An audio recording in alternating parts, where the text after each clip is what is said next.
de la economía, de la energía. Veníamos trabajando de forma, pues bueno, paralela. Desde esta primavera se empezó a gestar lo que es hoy ya estas jornadas energéticas.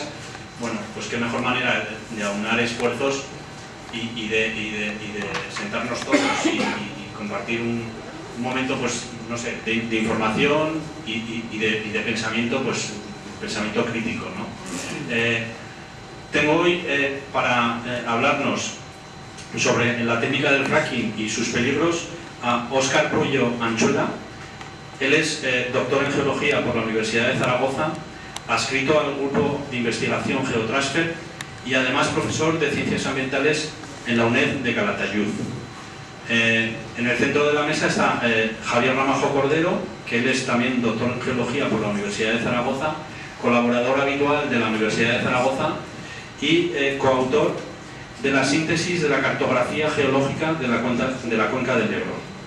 A mi izquierda tenemos a Juan Carlos Gracia Pérez, miembro de Ecologistas en Acción Aragón y miembro también de Zaragoza Sin Fractura.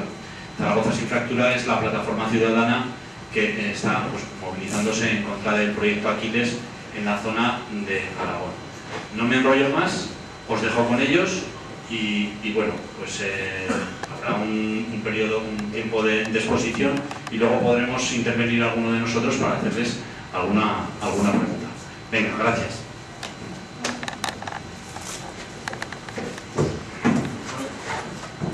Buenas tardes, gracias por la presentación. No sé si se escucha al fondo. ¿Sí? Vale. Como os comentábamos, la idea de esta tarde es comentaros aspectos sobre la fracturación hidráulica y si los riesgos se puede comportar, y habíamos decidido dividir un poquito la sesión o la tarde en tres charlas o en tres mini charlas sobre tres aspectos principales. Uno de ellos, hablar sobre lo que es la fracturación hidráulica, una segunda parte relacionando la fractura hidráulica con los riesgos y el contexto geológico en el que nos encontramos, y una tercera parte, que era la que comentaban sobre la situación actual de los proyectos en general, haciendo referencia al Aquiles, que es el proyecto que nos toca más de cerca en el entorno de Tudela, y también cuál es la situación legal y lo que se está realizando en este momento sobre estos temas. Como me toca el primero, pues voy a intentar hacer una pequeña presentación de lo que os comentaba, pero también aprovechar para dar un poquito la clase, ¿no? Contaros algunos temas sobre aspectos de geología que se suelen escuchar en los medios de comunicación, sobre los temas relacionados con la fracturación hidráulica, y que también tengáis una perspectiva también de estos temas. Sobre el fracking, lo primero que escuchamos es que es una técnica no convencional de explotación de hidrocarburos, de gas en principio. Quería haceros una pequeña referencia. Al final se explote gas, se explote petróleo, se explote de una manera o unas técnicas u otras, al final lo que se intenta es obtener restos de materia orgánica en origen que por procesos geológicos, cambios de la presión y de la temperatura, han pasado de ser una materia orgánica como la que tenemos en superficie a una materia con mayor capacidad energética como es el carbón o es el petróleo o es el gas. Digamos que si tenemos una serie geológica en la que tendríamos distintas capas, distintos niveles, tendríamos unas unidades en las que, en un contexto asociado a un río o en una zona de selvas en la que tenemos gran cantidad de concentración de materia orgánica, esta materia orgánica puede madurar, que es el término que utilizamos en geología, y que desarrolle carbón, petróleo o gas. Este gas o este petróleo, ya que es un material que tiene menor densidad que el material en el que está, es decir, el gas o el petróleo pesan menos que la roca en la que se encuentran, es habitual que este gas o este petróleo migre a superficie. Si llega a superficie, se destruye, se oxida, por lo tanto no hay yacimiento, pero en algunas ocasiones lo que ocurre es que se concentra este gas, este petróleo en el subsuelo, en zonas próximas a la superficie y en una concentración mayor a la que estaba en la roca origen. Cuando hablamos de métodos convencionales de explotación de gas o de petróleo, lo que hacemos es un pozo en el que explotamos directamente estos materiales. Es decir, se hace un pozo vertical, se llega al nivel donde está el gas o el petróleo y este sale directamente, es decir, está a más presión y sale solo a superficie, o se puede bombear, que sería un poco el método convencional de explotación. Antes de nada, muchas veces personalizo lo que estoy comentando, es decir, esto lo hacemos, aunque hablo en tercera persona, o sea, hablo en primera persona, me estoy refiriendo a lo que se hace en la industria, ¿no? ¿Qué ocurre? Que estas bolsas de petróleo o de gas que tenemos en condiciones próximas a la superficie, con mayor concentración que la que hay en origen, pues nos dicen que se van a agotar, que hay menos o sea, que se van a encontrar menos en el futuro que las que se han encontrado hasta este momento, y que por lo tanto esta explotación, este tipo de explotaciones, tienen los días contados. Por lo tanto, ahora pasaríamos a los métodos no convencionales, y sería ir a perforar o a obtener gas o petróleo de estas rocas que están más profundas, en las que el contenido en materia orgánica, en petróleo, en gas, es también muy importante, es alto, pero la concentración es menor. Es decir, hay mucha cantidad, pero está disperso en la roca. Por lo tanto, hay que aplicar otras técnicas, otras metodologías de explotación.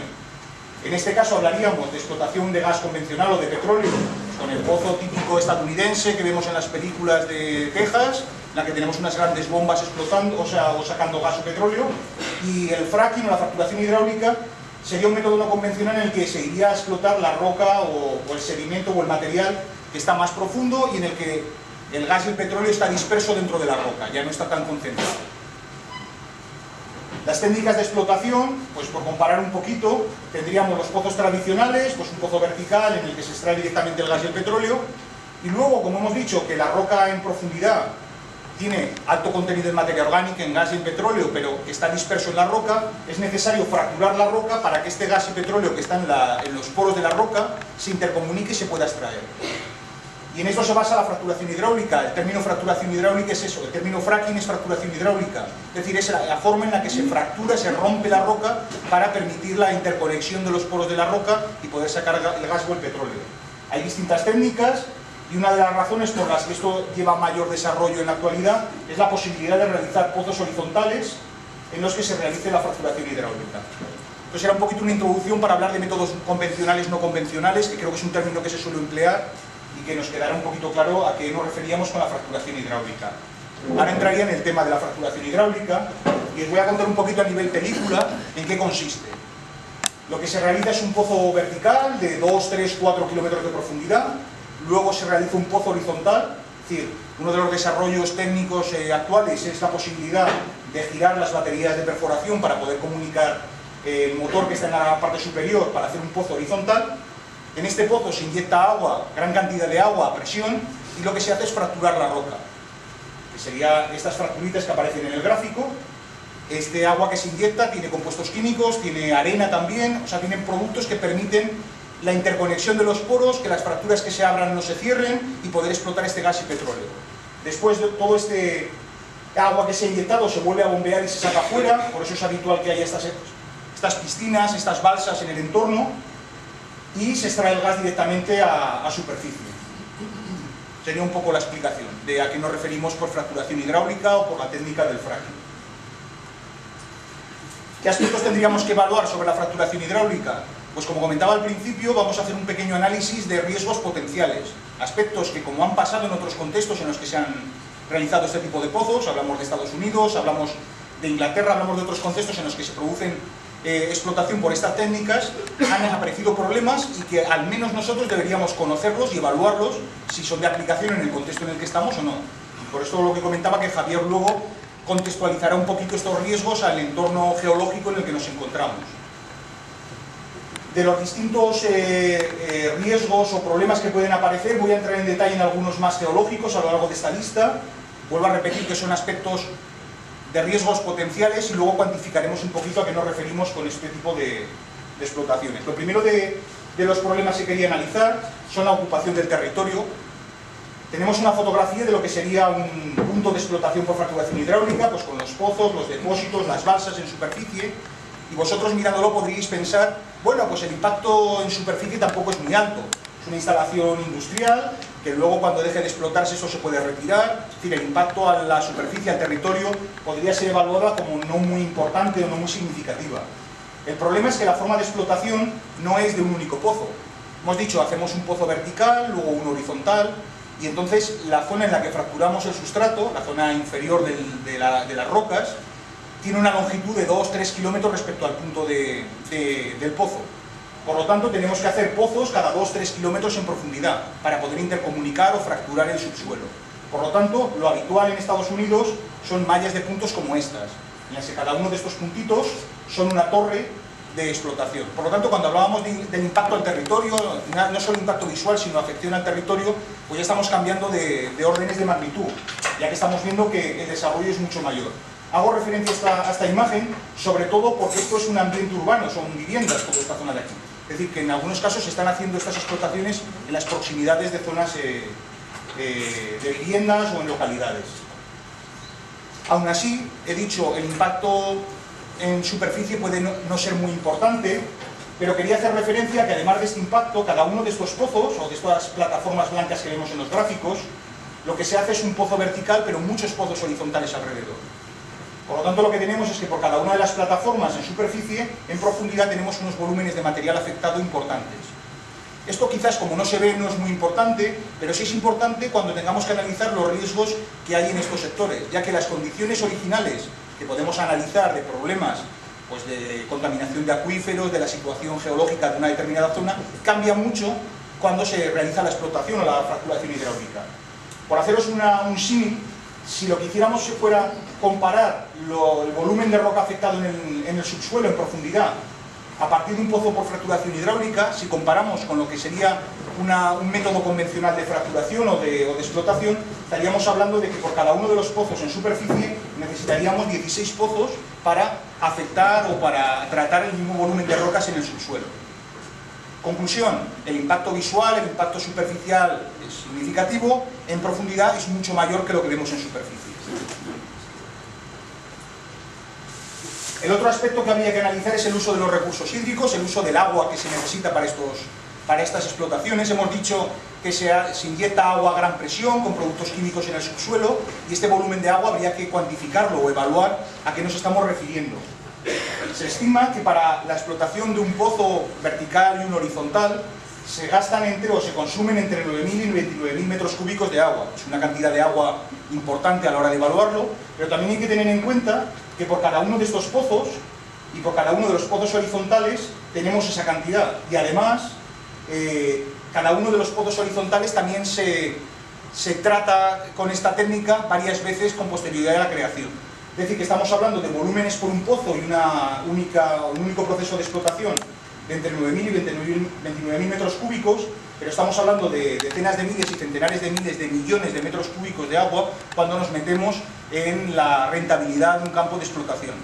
En un contexto como el que estamos, próximo a las condiciones semiáridas o con pocas precipitaciones, cuando hablamos de estos volúmenes de agua hay que ponerlos en rigor, porque quizás el desarrollo de determinadas zonas esté relacionada con la agricultura y la presión de este consumo de agua, que hay que tener en cuenta que se pagaría a precio industrial, puede trastocar o modificar las condiciones agrícolas de una determinada zona. Por tanto, es un aspecto a tener en cuenta, ya no solamente de lo que se gasta en uno de los pozos, sino también tener una perspectiva global de lo que se puede utilizar en una explotación en un campo de petróleo. Hemos dicho agua. Se necesita gran cantidad de agua. La pregunta sería, ¿pero es solo agua? Yo ya he dicho antes, se usan otros compuestos químicos, se utilizan otros productos en la fracturación hidráulica. La industria lo que nos dice es que en torno al 99% del agua que se inyecta, o de los materiales que se inyectan, son agua y arena. Agua que es la que ejerce la presión, la arena es para cuando se ha abierto una grieta en el suelo no se cierre, es decir, poderla mantener abierta, por eso lo de inyectar agua. Y nos dicen que el 1% restante, pues que de los productos químicos que se utilizan, son productos que se utilizan para el consumo humano, pues son jabones, compuestos que se utilizan en las pastas de dientes, u otros productos que son habituales en nuestra vida cotidiana y que no deberían tener ningún problema o ningún riesgo. El problema sobre este tema sería primero analizar a qué nos estamos refiriendo con estos productos químicos. Lo primero de todo es que las industrias o las empresas que se dedican a explotar no revelan cuál es la fórmula química que utilizan ni revelan los compuestos químicos que utilizan. Es decir, en Estados Unidos se justifica que están protegidas por leyes de patentes y que no tienen por qué aportar información sobre este tema a la ciudadanía o a los organismos de control. Por tanto, es difícil evaluar qué productos químicos se utilizan. Hay informes sobre análisis de los compuestos químicos, ya no en los pozos, sino en zonas próximas en las que se ponen de manifiesto la presencia de productos químicos que son conocidos cancerígenos o que pueden provocar enfermedades crónicas. En este caso, muchos de estos informes están en pañales todavía, luego os comentaré alguna cosa más sobre este tema, pero lo que es cierto es que cuando se realiza un estudio en el entorno de los pozos, Este mapita en Estados Unidos, solo haceros referencia a los puntos rojos, son los pozos de explotación de fracking, de fracturación hidráulica. Los puntos azules son pozos de consumo de agua de granjas que están en el entorno, y los dos puntos verdes que aparecen aquí son los dos puntos de control de la contaminación de los acuíferos de la zona.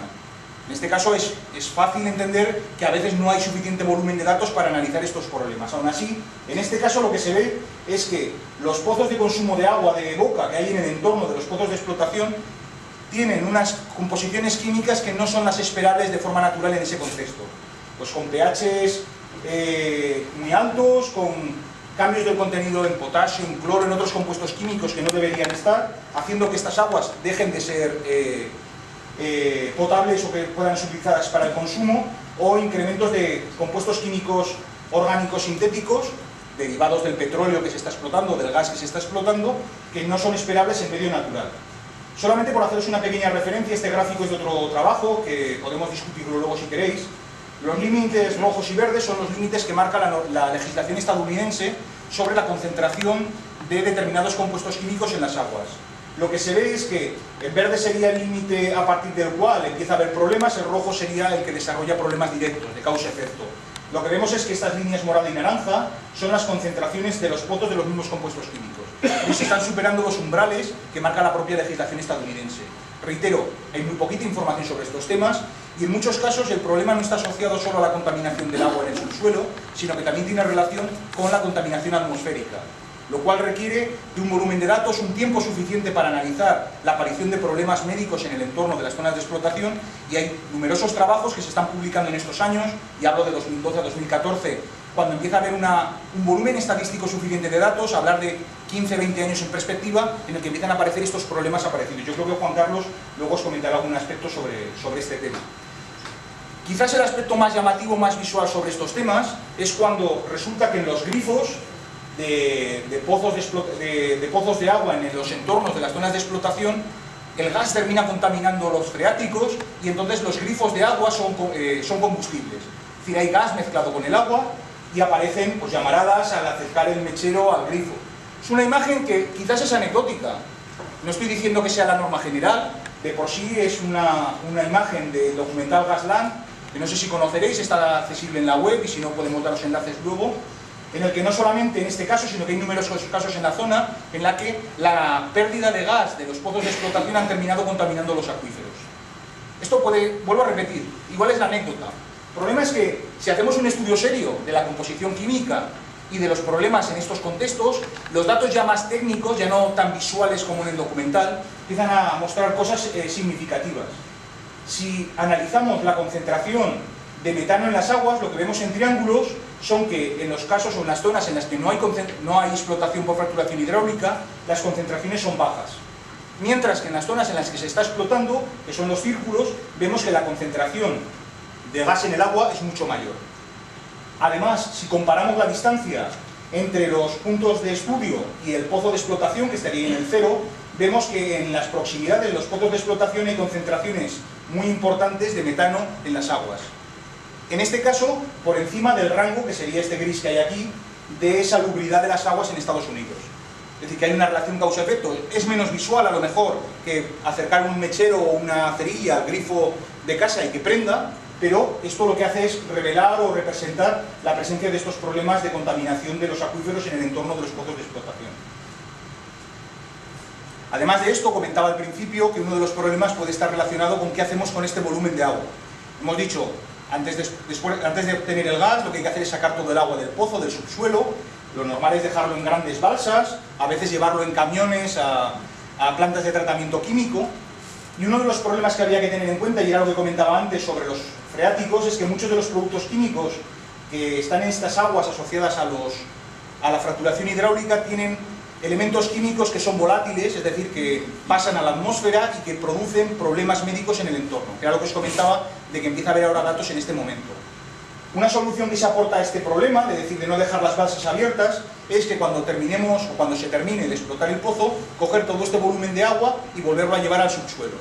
Introducirlo en los pozos que ya se han explotado y dejarlo a 3.000 metros de profundidad, que en principio en esas condiciones dicen que no hay ningún problema o que no genera ningún problema. Y esto puede generar problemas sobre sismicidad, que os voy a comentar un par de aspectos.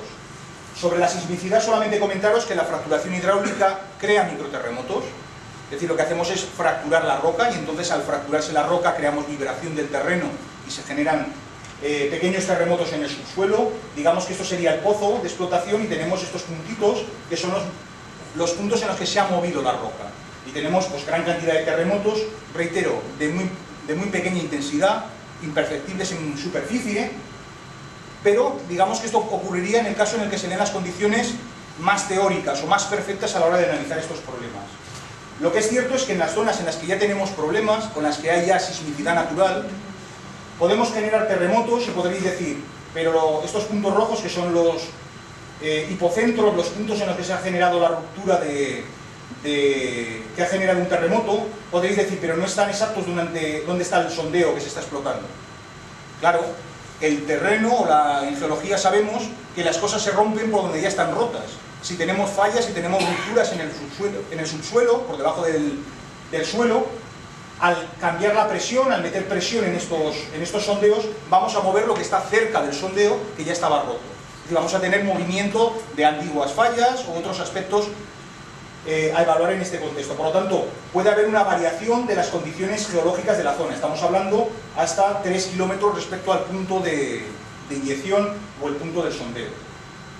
Hace unos años, si yo hubiera venido aquí y os hubiera contado los problemas que existen con la generación de terremotos por la inyección de agua en el subsuelo, pues quizás hubiéramos tardado un ratito en enterarnos de qué es lo que estaba hablando. Hoy en día creo que si os hago referencia a lo que ocurrió en septiembre pasado en Castellón, con la estructura para acumular gas en el subsuelo inyectado en presión, todos tenemos claro que cuando se cambian las condiciones de presión en el subsuelo, en ese caso inyectando gas, pueden generarse terremotos. En este caso, en vez de ser gas, sería agua, pero tendríamos como símil lo que ocurrió en Castellón, pues con el desarrollo de gran cantidad de terremotos en el entorno de esta zona.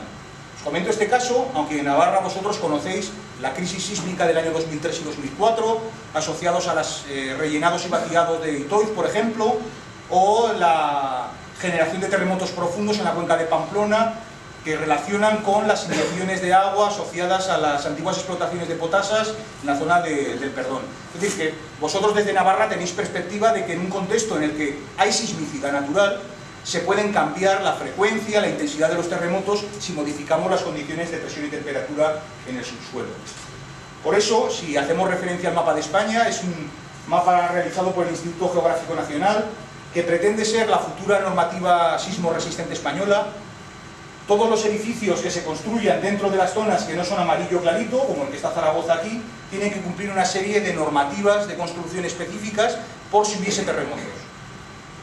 En este caso, en la zona en la que estamos, podemos ver que el riesgo no es cero, que hay un riesgo que está evaluado y categorizado dentro de la normativa sismo resistente, por hacer referencia en intensidades y características muy parecidas a las de Castellón, por hacer perspectiva a lo que hablábamos del Castor, del proyecto de inyección de gas en el subsuelo en la zona del Mediterráneo, por lo que en zonas en las que ya hay sismicidad podríamos incrementar la intensidad de los terremotos o reducir el intervalo temporal entre ellos, es decir, aumentar el número de terremotos por tiempo, en zonas en las que ya hay un riesgo sísmico determinado.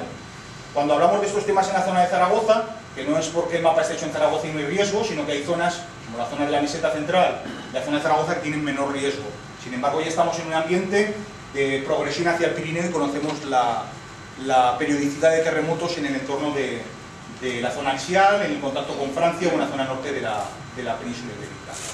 Por lo tanto, un poquito por recapitular, hemos hablado de distintos riesgos potenciales que puede haber, reitero, son potenciales y habrá que analizar qué es lo que significan en cada contexto, y dependerán las afecciones del riesgo dependiendo de si hay agua o no la hay, si es superficial o está profunda, de cuáles son los métodos o las técnicas que se utilicen para la explotación en cada uno de los contextos. ¿Por qué estamos dando estas charlas o por qué estamos aquí hablando con vosotros? Pues uno de los aspectos por los que intentamos daros información o daros criterio para tener un pensamiento crítico sobre estos temas tiene que ver con nuestra normativa española, que es transposición de la europea, sobre la evaluación de impacto ambiental. Nuestra legislación lo que nos dice es que esta legislación tiene que respetar una serie de criterios sobre aspectos éticos, el principio de responsabilidad, siguiendo la regla de que quien contamina paga, aplicando los principios de prevención y cautela. Cuando tengamos dudas de que una explotación puede generar problemas, lo que hay que hacer es paralizarla y analizarlo, cuantificar los riesgos y los problemas y luego tomar decisiones. Y también el principio de información y participación pública, de lo cual estamos hablando aquí ahora. Que vosotros tengáis la información suficiente sobre los riesgos que pueden existir, la evaluación o la ponderación en cada uno de los contextos para que podáis tomar una decisión o tener una opinión formada, aparte de lo que puedan decir los medios de comunicación o un determinado grupo político o una persona que viene a daros una charla como yo y contaros cosas. Es decir, es invitaros a que tengáis un poquito más de conocimiento sobre estos aspectos.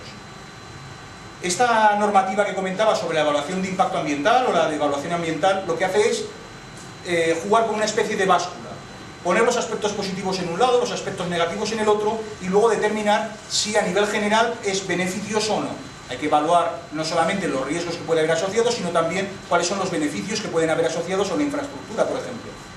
Y en estas cosas he hablado mucho de aspectos potenciales que pueden ser problemáticos y no voy a entrar en detalle en cada uno de ellos, solo comentaros que desde el punto de vista potencial muchos de ellos se pueden dar en muchas condiciones como que estamos en el entorno de Tudela, pero también habría que evaluar que yo como geólogo solo os hago referencia a aspectos geológicos, al terreno, al agua, al suelo, pero quiero haceros una pequeña referencia. Todo lo que contamine al medio físico lo que está haciendo es una afección directa a toda la cadena trófica. Y si tú contaminas el suelo, las plantas que vivan en ese suelo, los organismos que se alimenten de ellas, si hay productos químicos o contaminantes químicos en el suelo, van a desencadenar en la cadena trófica. Yo no he entrado en estos temas, ya digo, soy geólogo, hablo de lo que puedo controlar un poquito, de lo que puedo saber, pero que tener en perspectiva no solamente el medio físico, los riesgos físicos o geológicos de una determinada zona, sino el impacto que tiene en la cadena trófica. Y vuelvo a repetir, tampoco voy a hablar, pero hay aspectos que habría que evaluar en esta recapitulación que están asociados a los impactos que podría tener en el turismo, en la actividad agrícola, sobre la contaminación, en la calidad del aire, en la calidad de vida de las zonas en las que se está en el entorno. Pero vuelvo a repetir, os lo comento porque estos son aspectos que hay que tener en cuenta, aunque yo no me meto muy en detalle en ellos. Os he hablado de riesgos potenciales que pueden aparecer asociados a la explotación por fracturación hidráulica y os he dicho que son potenciales. La cosa es que si comparamos lo que se evalúa aquí y se evalúa en otros contextos geológicos a nivel global, lo que vemos es que los riesgos son muy parecidos en contextos muy diferentes y los beneficios que se postulan también son muy parecidos. Es decir, no voy a ser tan crítico de decir la fracturación hidráulica no va a aportar nada positivo. O sea, hay aspectos que habrá que evaluar. Os pongo una referencia de aplicación en Nueva York, pero los aspectos negativos y positivos que se evalúan son muy parecidos a los que se evalúan aquí en España. Aquí nos dicen, y os pongo una imagen de Shale Gas, que es una plataforma que une a distintas empresas con intereses en explotación en España, entre ellas pues de capital privado y algunas de ellas pues con capital público, en el que nos dicen, y esto si hablamos de riesgos potenciales y beneficios potenciales habrá que tenerlo en cuenta, nos dicen que este tipo de explotaciones de fracturación hidráulica lo que van a hacer es reducir el efecto invernadero, generar puestos de trabajo, reducir el precio de la electricidad y la independencia energética, es decir, ser menos dependientes del exterior, y nos cuentan que con esto se podría conseguir reducir el balance de pagos con el exterior, aspectos que tampoco controlo y tampoco voy a entrar. Solo quería hacer un par de comentarios, ya que estas son las cosas que nos dicen en la prensa o que nos dicen públicamente, que no se demuestran, que no tienen nada detrás, es decir, son, igual que eran riesgos potenciales, estos son beneficios potenciales. Quería hacer solo dos incisos. Uno de ellos sobre la reducción del efecto invernadero. Esto todos hemos oído, lo importante que es emitir menos CO2, contaminar menos. Yo creo que independientemente de cuál sea el origen de este cambio climático en el contexto en el que estamos, lo que está claro es que contra menos modifiquemos el ambiente en el que estemos mejor, viviremos en un ambiente más natural o más parecido al que vivían en el pasado. Pero quería haceros una referencia porque nos dicen que con la combustión de gas obtenido por fracturación hidráulica, el efecto invernadero podría disminuir, y nos lo justifican porque la quema de carbón produce más CO2 que la quema de gas. Y esto es cierto, aquí no hay que discutir. Pero sobre el efecto invernadero habrá que discutir, porque la producción de gas por fracturación hidráulica tiene una gran cantidad de pérdidas de metano, el cual es un gas de efecto invernadero mucho más importante que el monóxido de carbono o el dióxido de carbono. Por lo tanto, es cierto que emitiremos menos CO2, pero no que tengamos una reducción del efecto invernadero. Y esto lo digo porque es titular habitual en la prensa y creo que es un aspecto que habría que discutir. Bueno, lo digo titular habitual, porque hemos estado discutiendo hace poco con unas declaraciones en El País que defendían esto a capa y espada, y no es verdad. Sobre los puestos de trabajo, en un momento de crisis como en el que estamos, pues todo lo que sea generación de puestos de trabajo es algo que hay que estudiar, sobre el desarrollo de zonas en las que hay poco desarrollo industrial. Y aquí solo voy a dar un dato. En el único lugar en el que se ha cuantificado cuál es esta generación de puestos de trabajo es en Estados Unidos, en el que se evalúa que se generan en torno de 2,5 puestos de trabajo por cada millón de euros de producción y 1,3 puestos de trabajo indirectos. Es decir, que por cada millón de euros bueno, en este caso es por cada millón de dólares de producción de gas, se generan 4 puestos de trabajo.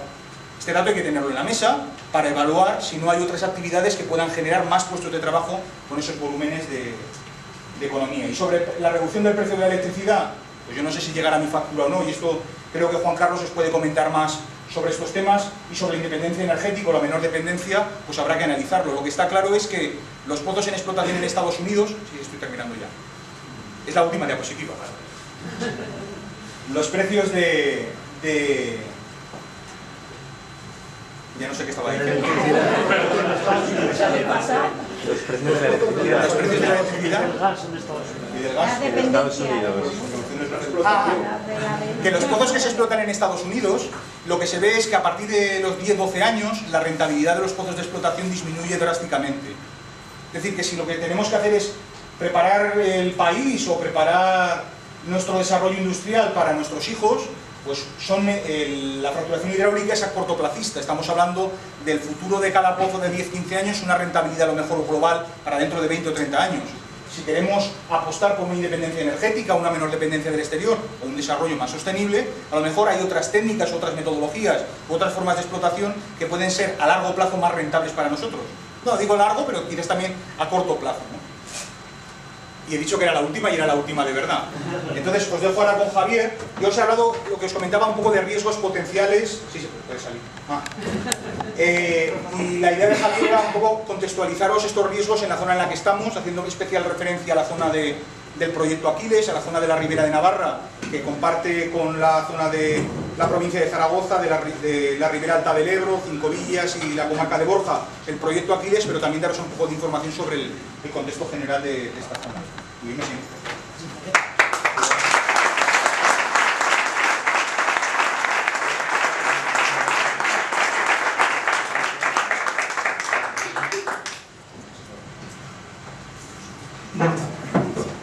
yo voy a ser un poco más breve y más conciso de lo que ha sido Óscar, y os voy a hablar un poquito sobre todo de los proyectos de investigación y sobre lo que hay. En esta primera diapositiva, lo que os hago notar, estos son la distribución de los permisos de investigación, es el mapa de mayo del año pasado, de hidrocarburos, tanto convencionales como no, que se encuentran en el entorno del Estado. Si nos centramos más en la zona de la cuenca del Ebro, en la zona del noroeste, pues vemos que Aquiles sería este permiso, sería el permiso que se encuentra en el entorno entre las comunidades autónomas de Aragón y la comunidad autónoma.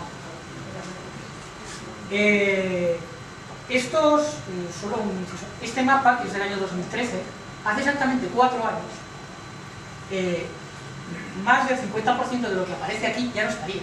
No había, nadie estaba investigando, un poquito de investigación, con la salvedad de esta rosa roja, que es el entorno de los pozos que se encontraban en Burgos en los años 60. Hay una especie, y quizás esta manchita azul, que es la zona donde se encontró gas en los años 80 en Jaca.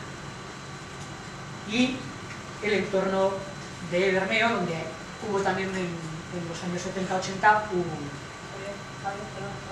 sí, vale. Donde hubo también donde se encontró también gas en la plataforma marina. O sea, esto es, digamos así, una especie de eclosión de permisos de investigación. Quizás en Navarra, pues hemos visto que hay permisos de investigación en Aquiles, que es el que os voy a hablar, y permisos de investigación en la Jaca, en la zona de Pamplona y el enlace con Jaca. Estos 3 permisos de investigación que se van en Navarra y que entra en la zona de Estilla, son permisos de investigación que en principio van a estar todos asociados por las empresas que son a la explotación por fracturación hidráulica por fracking. ¿Qué sabemos del proyecto Aquiles? Un proyecto que se inició en el año 2011, que ocupa unas 100.000 hectáreas entre Aragón y Navarra, por lo tanto, los permisos de investigación de hidrocarburos que están entre dos comunidades autónomas son permisos que otorga, que se solicitan al Estado, que se concedió el 14 de mayo del año 2013 y que está en este momento, bueno, veis a la izquierda los pueblos, digamos, los términos municipales de la zona de Navarra, pues Amburuel, Festiñana, las Lagunas Reales, Cortes, mientras que están también pueblos pues, Logea, Tauste, de las Cinco Villas, pueblos del Occidental, de la comarca de Tarazona y pueblos de la Ribera Alta. ¿En qué estado se encuentra de investigación se encuentra este proyecto? Pues, es el primer año y en principio, según la empresa, está realizando una primera recopilación de la información que había y de la cual os hablaremos de la exploración de petróleo de la cuenca del Ebro hace los años 70 a 80. Y parece ser que tienen intención de realizar una campaña sísmica de exploración para ver cómo es el subsuelo en el sector. Y ya en el futuro próximo, en este año, en este segundo turno. Y si todo esto sale bien, ellos plantean que sí, que hay posibilidades, pues realizarían un pozo de prueba, que la cuestión que tiene fundamental es que en ese pozo de prueba, pues además de la perforación para ver lo que hay en su suelo, también realizarían los tests con fracturación hidráulica para ver si es factible o no aplicar la técnica. Y se supone que evaluarían técnica y económicamente todo esto y realizarían un estudio. Por favor, no sé si te Vale, voy a ver si me puedo acercándome un poquito más. Ahora sí me oís, ¿no? Sí. Bueno, nosotros los geólogos... Con la de abajo. Vale, nosotros los geólogos lo que hacemos cuando dibujamos un mapa geológico es un mapa en el cual mostramos los tipos de roca, por edades o por litologías. En este caso es un mapa de edades y toda la zona del permiso Aquiles y de la Ribera Navarra pues es lo que denominamos cenozoico o terciario, que nos lo solemos pintar con un color azul. Aquí un poquito más os puedo explicar, esto es lo que normalmente veis vosotros en el entorno geológico, pues estos materiales que aparecen en las Raudenas, que nos dan esos relieves tan bonitos, esas estructuras de cerros festivos y demás, pues los materiales lisíferos de la zona del entorno de Remolinos y de Aragón, los materiales perígenos de la cuenca de Borja, situados en el entorno de Borja, estos materiales, pues eso es lo que denominamos terciario. Y ya hacia el submontano de Moncayo, pues aparecen allí pues materiales ya carbonatados o jurásicos de edades mucho más antiguas. Esto es lo que vemos en estos materiales. En superficie a priori no tendrían petróleo. ¿Y qué fuentes de información tenemos de lo que vemos en el subsuelo? Pues tenemos una serie de sondeos perforados, aquí vemos algunos, que serían los 127, 123, 121, perforados en este entorno, perforados hace muchos años, y con una profundidad de 3.000 y 4.000 metros. Además de eso, pues tenemos lo que se llaman sísmidas sísmicas y eso es lo que tenemos. ¿Y cuál es la información que tienen en el permiso? Pues tienen un sondeo dentro de la zona, perforado a más de 3.000 y pico metros, dos cercanos, en Tauste Regea, y 5 líneas sísmicas, en las que solo una pues es la significativa en la que puede dar información. ¿Qué es una línea sísmica? Pues, va a ser quizás lo próximo que vayan a hacer en la investigación. Una línea sísmica simplemente nosotros causamos una pequeña vibración del terreno, y en función de la velocidad a la que se desplazan las ondas producidas por esa vibración, pues sabemos las capas y la estructura que tienen en el interior. Normalmente aquí o se usa una carga explosiva o se usan unos camiones que van vibrando y otros camiones van recibiendo esas ondas e interpretando lo que hay. Normalmente vemos esto que tenéis ahí a la izquierda es cómo se ve una línea sísmica y esto es cómo se interpreta, ¿no? Vemos reflectores, vemos cosas donde chocan las líneas sísmicas y podemos interpretar con la estructura que hay. El único sondeo que hay en la zona que ocupa el permiso Aquiles es hacia el final del sondeo, hacia más de 3.000 y pico metros, donde ellos dicen, estas son declaraciones propias de la empresa que realiza esta investigación, de que se encuentra su unidad objetivo, que serían pues unas pizarras oscuras, creo que tiene algún ejemplar o similares del carbonífero. Eso sí, antes de atravesar eso, atraviesan todos los materiales de la presión terciaria del Ebro, materiales provenientes, pues, digamos, clásicos, más antiguos, de la estructura del somontano del Moncayo. Algunos de los cuales, lo hablaremos cuando hablemos de los acuíferos, pues son acuíferos que se explotan. Aquí vemos un poquito la estructura de la zona, en la zona norte, que es de Falces, ¿no? Que es el anticlinal de Falces. Tenemos aquí un corte norte-sur. La zona donde estaríamos nosotros sería esta zona de aquí, esta zona de por aquí. Esta sería la zona de la cuenca de Jaca-Pamplona, la estructura del borde norte del borde sur del Perú. En la zona del somontano del Moncayo, que estaría el señor Magallón, pues es también lo que se observa, pues, son las estructuras de estos materiales más antiguos del somontano del Moncayo. La estructura que tenemos por debajo de la cuenca del Ebro solo la conocemos o solo la interpretamos hasta unos materiales situados justo por encima de lo que supuestamente van a explotar. Nosotros normalmente los geólogos, obviamente aquí alguno de los dos que está, cuando no sabemos qué hay, colocamos, o no tenemos muy claro cómo vamos a interpretar la estructura, colocamos un gris, lo llamamos basamento, y no nos mojamos mucho en general sobre qué es lo que hay debajo. Y vemos un poco, pues, las complicaciones que puede tener la estructura hacia la. ¿Qué ocurre con estos supuestos materiales y qué sabemos de cómo están estructurados o qué estructura tienen los materiales que supuestamente van a explotar? Pues sabemos que tanto en la zona de una estructura en la zona de Canariú, puede ser de la Ibérica, que tanto en la zona de la Ibérica como en la zona del Pirineo, todos estos materiales del Paleozoico o del Carbonífero, pues están muy replegados, están completamente replegados, con estructuras con fallas.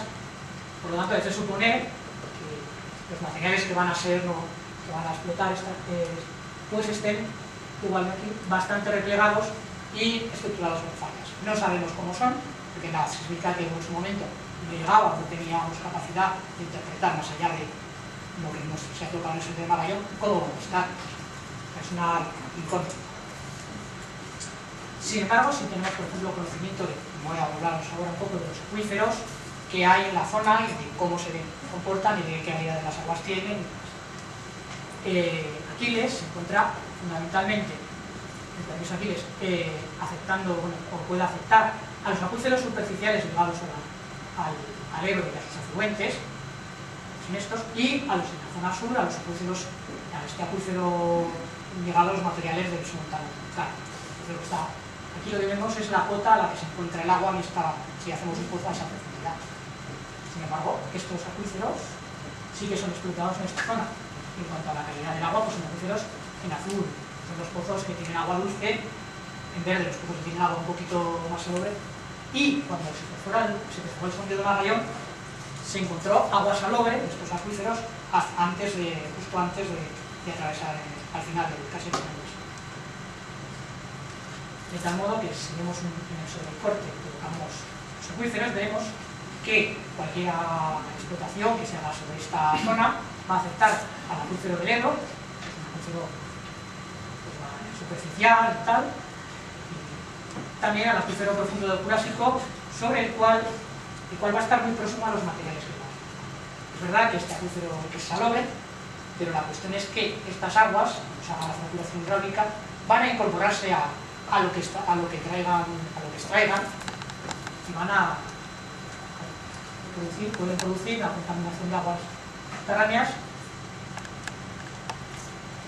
bien por comunicación de los pozos con el freático durante la explotación, o por comunicación de estos acuíferos salobres y dulces. El acuífero este profundo con el acuífero dulce superior. También hay que hacer notar que en esta zona, es una zona con un entorno tipo semiárido, con unas precipitaciones pues, del entorno por debajo de los 500 milímetros año, y depende mucho de cualquier acepción que pueda hacer tanto sobre el acuífero del Ebro como sobre los acuíferos, otro tipo de acuíferos, pues puede ser bastante problemática, así como el uso o explotación del consumo de agua que hagan en esta zona. Luego, pues dentro de los riesgos, ya os ha comentado también Óscar, pues aquí son contaminantes por cotizado. Hay que vigilar las pérdidas de explotación, la protección de las balsas y vigilar sobre todo... Perdón. Cógelo de abajo del todo. Ahí. ¿Vale? Pues vamos a repetir. Además de los, recapitulando un poco los riesgos, pues la emisión de contaminantes al aire, el incremento del tráfico motorizado, la contaminación acústica, las pérdidas en la explotación, la posible pérdidas por la transportación de las balsas de los compuestos químicos, los posibles transportes de agua, los impactos visuales. Este dependerá fundamentalmente de la densidad de los pozos y los sectores a explotar. Y luego, pues ha aumentado. El entorno de sismicidad es un entorno de una sismicidad moderada, media, similar a la de la provincia de Castilla. Por lo tanto, yo creo que debería evaluarse también los impactos sobre el turismo, la agricultura, sobre todo en cuanto a la agricultura, además de la contaminación de los acuíferos, la competencia con los recursos hídricos. Estamos en una zona pues, que los recursos hídricos son limitados.